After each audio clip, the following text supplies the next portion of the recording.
नमस्कार मित्रांनो, मी आहे ॲस्ट्रो अभिराज आणि आज आपण बोलणार आहोत एक खास विषयावर. नवरात्रीत दिवा कुठे लावावे, अखंड ज्योत कशी ठेवावी व वास्तुशास्त्राचे नियम कोणते आहेत. नवरात्र म्हणजे फक्त पूजा नाही, तर सकारात्मक ऊर्जा, श्रद्धा आणि घरातील समृद्धी वाढवण्याचा काळ आहे. बऱ्याचदा लोक प्रश्न विचारतात की दिवा नेमका कुठे ठेवायचा, कोणत्या दिशेला ठेवायचा, कशा प्रकारचा ठेवायचा. आज आपण याचं तपशीलवार उत्तर पाहूया. दिव्याचं महत्त्व. दिवा हा केवळ प्रकाशाचा स्तोत्र नसून तो आध्यात्मिक ऊर्जा, सकारात्मक शक्ती आणि देवीचे आशीर्वाद प्रतीक आहे. देवीची उपासना करताना अखंड ज्योत म्हणजे देवीची साक्षात रूप मानले जातं. दिवा लावल्याने घरातील नकारात्मक ऊर्जा नष्ट होते, मानसिक शांती मिळते आणि आरोग्य समृद्धी वाढते. नवरात्रीतील अखंड ज्योत काय असते? अखंड ज्योत म्हणजे दिवा संपूर्ण नवरात्रभर न विझता पेटलेला राहतो.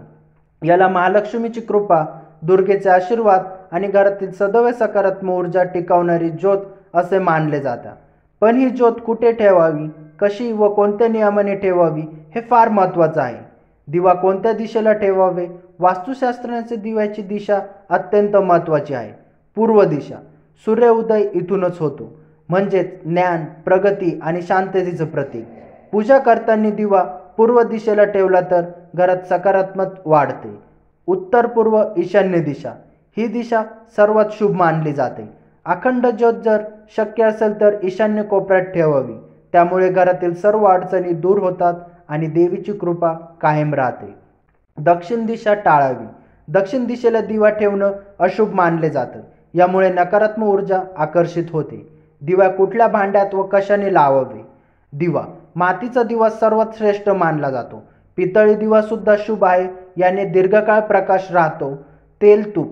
तूप लावल्याने घरातील लक्ष्मीचा वास होतो. तीळ तेल वापरल्यास पितृदोष कमी होतो आणि नकारात्मक दूर होते. कापसाची वात. वातीची संख्या महत्त्वाची आहे. 1 वात आरोग्यासाठी, 2 वात कौटुंबिक सुखासाठी, 5 वात समृद्धीसाठी. दिव्याचे वास्तू नियम. दिवा नेहमी स्वच्छ व शांत जागी ठेवावे. दिव्याच्या आजूबाजूला अंधार नको, प्रकाश असावा. दिवा विझणार नाही याची काळजी घ्यावी. त्यामुळे संपूर्ण कुटुंबावर देवीचं संरक्षण राहील. नवरात्रीत दिव्याजवळ झेंडूचे फुलं, आंब्याची पाने व नारळ ठेवले तर ऊर्जा अधिक वाढते. दिव्याजवळ नेहमी गंगाजल किंवा पवित्र पाणी ठेवावे.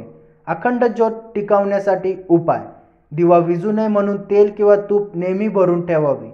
दिव्याजवळ पंखा किंवा वारा येणार नाही अशी जागा निवडावी. जर दिवा विझला तर तो अशुभ मानला जातो. त्यामुळे त्वरित पुन्हा दिवा लावून देवीची क्षमा मागावी. नवरात्रीतील दिव्याचे फायदे. घरात शांतता, समाधान आणि सुख समृद्धी राहते. व्यवसायात प्रगती आणि नोकरीत स्थिर राहते. घरात वाद कमी होतात आणि कौटुंबात एकाई वाढते. आरोग्य सुधारतं व मानसिक तणाव कमी होतो. सामान्य चुका टाळावे. दिवा दक्षिण दिशेला ठेवू नका. घाणेरड्या जागेत दिवा लावू नका. नवरात्रीच्या काळात दिवा विझू देऊ नका. एकदा पेटवलेला दिवा दुसरीकडे हलवू नका. नवरात्रीत दिवा कुठे लावावे हा प्रश्न छोटा दिसतो, पण त्यामागे एक गहन वास्तुशास्त्रीय व आध्यात्मिक कारण आहे. योग्य ठिकाणी दिवा ठेवला, योग्य पद्धतीने अखंड ज्योत लावली तर देवीचा आशीर्वाद नेहमी घरात राहतो. म्हणून मित्रांनो, या नवरात्रीत तुम्ही दिवा नक्की ईशान्य किंवा पूर्व दिशेला लावा आणि देवीला आनंदीदायी करा. मित्रांनो, ही माहिती तुम्हाला कशी वाटली ते नक्की कमेंट करून सांगा. व्हिडिओला लाईक करा, आपल्या मित्रांसोबत शेअर करा आणि ॲस्ट्रो अभिराजला सबस्क्राईब करायला विसरू नका. पुढील व्हिडिओमध्ये आपण नवरात्रीशी संबंधित अजून काही महत्त्वाचे वास्तुनियम जाणून घेऊ.